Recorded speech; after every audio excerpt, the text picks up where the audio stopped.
Hello there, and welcome to a brand new era, a brand new show. Dan, summer is almost behind us now. Really, the kind of unofficial end of summer takes place after Labor Day, back to school. So, a new month, a new era, fuel for thought. And we're going to be able to expand on a lot of the conversations that we've had, you and I, over the last couple of years. So, let's get right to it. But we'll start where we like to, and that is Atlantic Canada adjusting their prices for consumers at the pumps, diesel and gasoline. Tomorrow, Thursday, in Newfoundland and Labrador. The rest of the Atlantic provinces on Friday. What are consumers going to expect in the next couple of days at the pump stand? Yeah, well, Scott, what a great launch. And listen up, folks. This is really critical because it's going to actually save you some money. That's something you don't hear very often. If you can hold off until tomorrow in Newfoundland, you're looking at a 3-cent decrease at the pumps for gasoline. That's on top of last week's 3 cents. So it's coming down to levels we haven't seen in a very long time. In fact, you have to go back to about March of this year to see prices this low. Diesel is going to be dropping almost 4 cents a liter. I call it 3.8, but hey, might as well round it off as of course the regulators will do. And of course, if you are in the rest of Atlantic Canada, so Nova Scotia, PEI, and New Brunswick, which goes on Friday, you're looking at an even greater decrease. I would say the numbers for gasoline will be down about 3.1 and diesel will be about 4.1. That's because we have today's trading date and it looks like markets continue to trend down. Oil for WTI is already down below $70 a barrel, as many thought it would be. And so holding off until Thursday and Friday to fill up will actually save you some pretty decent coin, especially if you're having to fill up anywhere from 40 to 70 to 80 liters of fuel. That kind of makes the difference that you've been paying for the last little while. An extra $2.5, $3 in your pocket is better than in the pockets of oil companies and governments. Dan, what is going on? You and I have been talking, well, for 2 years or more each week. But this summer, typically you would think that the price at the pumps will go up and up and up and up. And, months ago, we were talking about the potential of $2 a liter around that area. It's kind of gone the other way. And we're seeing oil on the world markets drop. What the heck? I mean, it's great for consumers, right? It's great for me when I go to fill up my tank and I see that the price per liter is lower than the week before. But what the heck's going on? This doesn't seem to make sense. Those producing oil have thrown in the towel. They've been doing it for some time, and they've said, "What is going on here?" The market is being driven by, whether it's artificial intelligence or money managers or hedgers too busy putting their money elsewhere. The fact is, they're taking it out of a commodity which is increasing in demand, not decreasing. So, you really have that juncture you and I have talked about in the past, Scott, of where markets have completely divested themselves of reality. They don't do fundamentals anymore. Supply doesn't matter. Demand doesn't matter. What matters are interest rates, China's economic outlook, world demand, or just simply, feeling really more around notional feeling that, hey, look, OPEC is going to start to unwind its production cuts. They're going to start to put a little bit of oil back in the markets. Well, let's just trash oil by $10 a barrel. That's not the way it works. But I can tell you this, the longer this goes on, it's great news for consumers. We all want lower prices. But when you have governments ensuring that prices don't fall to the extent, I'm sure this is all bad news for the Greens, you have a problem with the real actual price. Scott, if in Atlantic Canada we were to have a very different government that was, very active on building pipelines, encouraging development of our energy sector, be as it may, do responding to demand, and of course we didn't have carbon taxes in Atlantic Canada, you'd be paying prices that are about 50 cents a liter less. Now, I know this is not news that a lot of media like to hear in Atlantic Canada because they receive money from the federal government. But for us here and for consumers, 50 cents a liter isn't something to sneeze at. And I can tell you, if I could tomorrow promise everybody that gasoline prices would drop 50 cents a liter, it'd make me prime minister overnight in a landslide.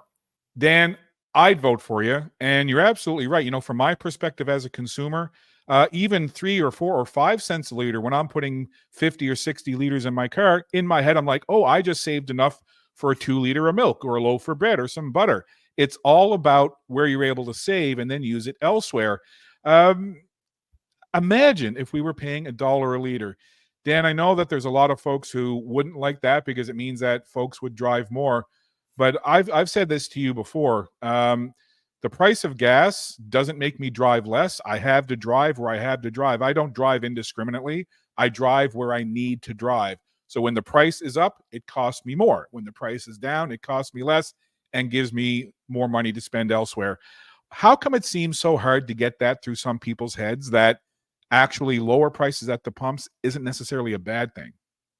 They've been brainwashed into believing that somehow driving a vehicle is analogous to destroying the planet. Anything from that, of course, is just insane. It's just the kind of stuff that you would find from people who normally don't give a lot of thought to how things work. It's like throwing in a spanner into the works of a machinery and saying it'll make its way through and don't worry about it. It won't mean anything. But I'm serious about that 50 cents a liter. Why? 21 cents a liter roughly is that 17.61 plus 15% HST on carbon taxes. That's the first carbon tax. The second one is 6 cents a liter plus HST. That's about 7 cents a liter. So you're already up to 28 plus the Canadian dollar, 21, 22 cents a liter. That's because the Canadian dollar, no one's attracting international buyers, and that's why the Canadian dollar is so weak. It takes 135 pennies to buy a US dollar. It should be at parity with the US greenback, given our ability to sell energy that the world desperately wants, except for a prime minister that says no. And then you add 15% on top of that. That's brings us to about 58 cents a liter. I can tell you tonight, gasoline wouldn't be $1.58 in Newfoundland come Thursday. It'd be $1.50, right down to $1, $1, $2. And put that in perspective in terms of what that saves average families, at least $25 a week using 50 liters of fuel a week. So I can tell you 25, I'm doing a quick calculation, times 52 a week, that'd be an average savings of every family of $1,300. There'd be no bloody rebate out there for carbon taxes, all sorts of other shell games where they give you back a portion of the money they rip out of your pocket. No, I can tell you, Scott, this whole green scam is going to come to an end very quickly, and the sooner the better, because I think people realize how they've been hoodwinked, how they have been fleeced by opportunists who go out there and proselytize this nonsense, which is based on a fundamental hoax. Even if global temperatures were warming, and that is the case, they are not going to be ended by us removing carbon from the atmosphere. It has very little to do with it. In fact, evaporation from the volcano last year, Hunga Tonga, did far more in terms of putting emissions in the air than all of humanity combined over the past 20, 30 years. So I'm not sure how people believe this kind of nonsense, but I can tell you the cost of ignoring it just on gasoline alone is $1,300 a year. And then, if you just look at the markets and the reporting and the statistics that are out there, we're seeing an increase in the consumption of fossil fuels and oil and gas and et cetera, et cetera. What does that tell you? And what does it mean for the average consumer in Canada?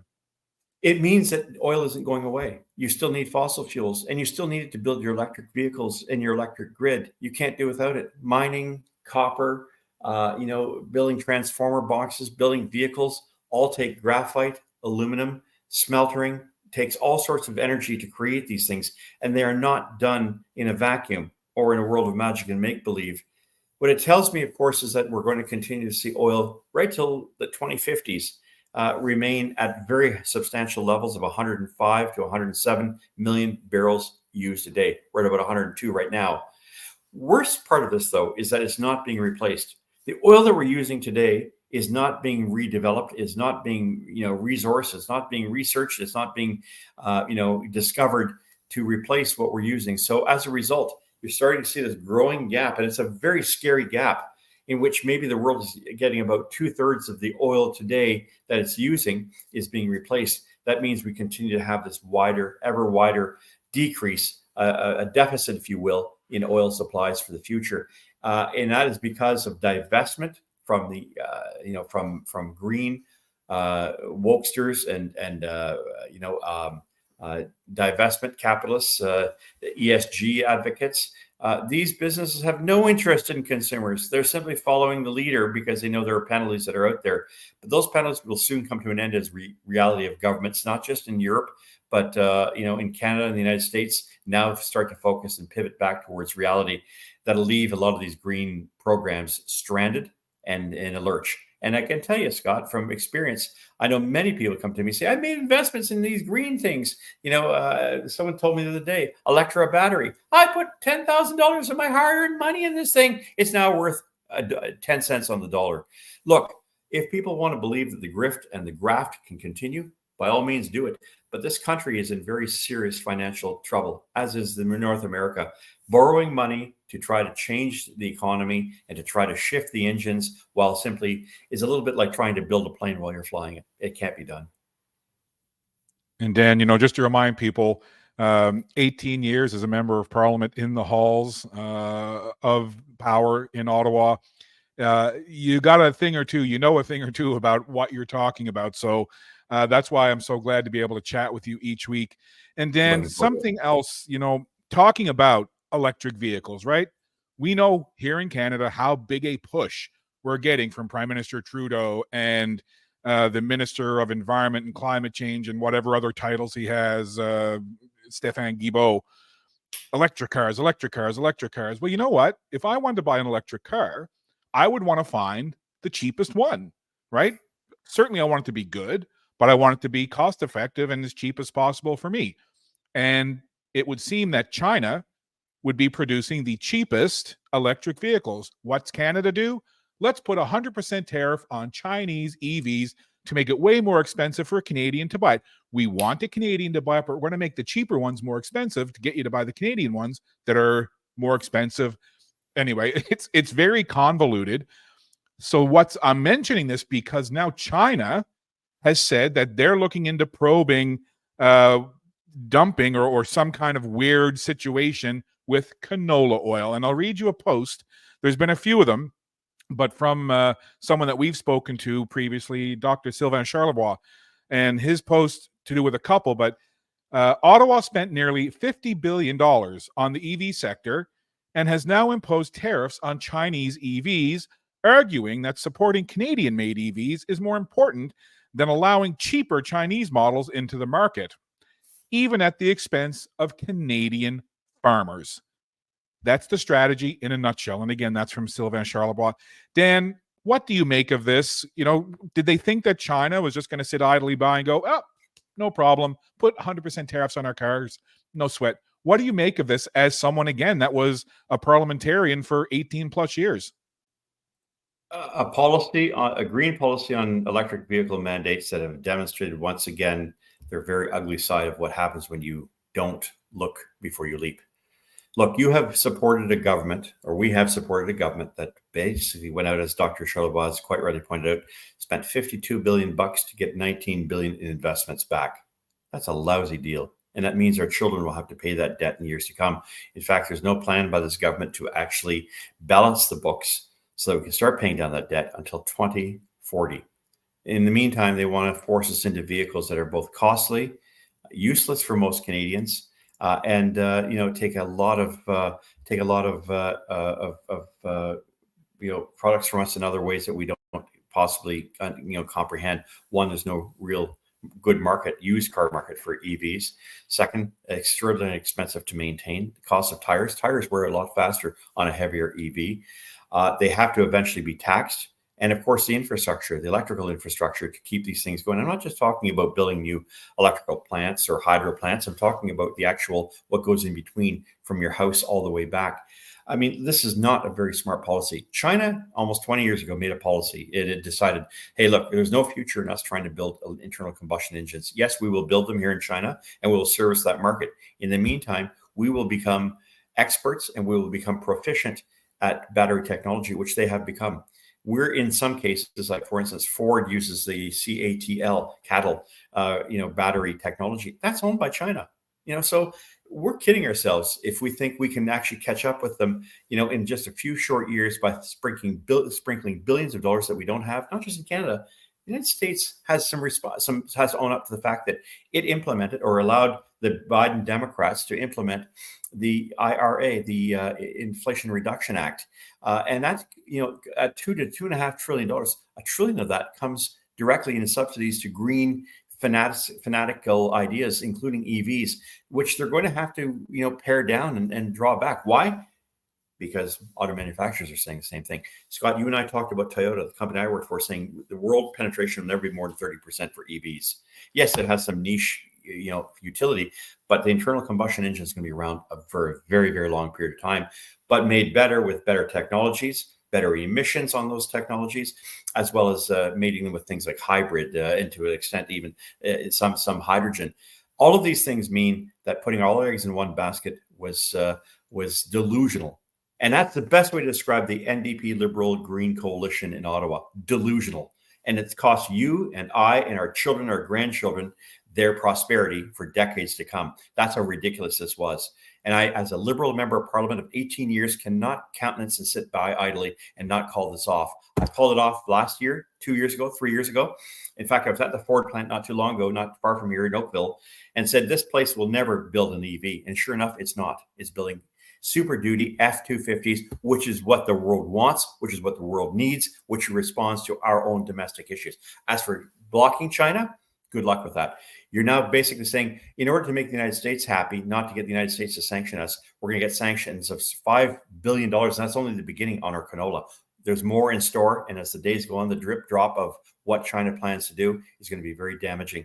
If we can't do without them in terms of our Canadian Tire and our Walmart products, we're going to have a hard time trying to sell them things that the others in the world seem to want. Now, we'll see if the Prime Minister has the intestinal fortitude to go up and say there's no business case for us selling canola to China, as he did with our oil and gas sector.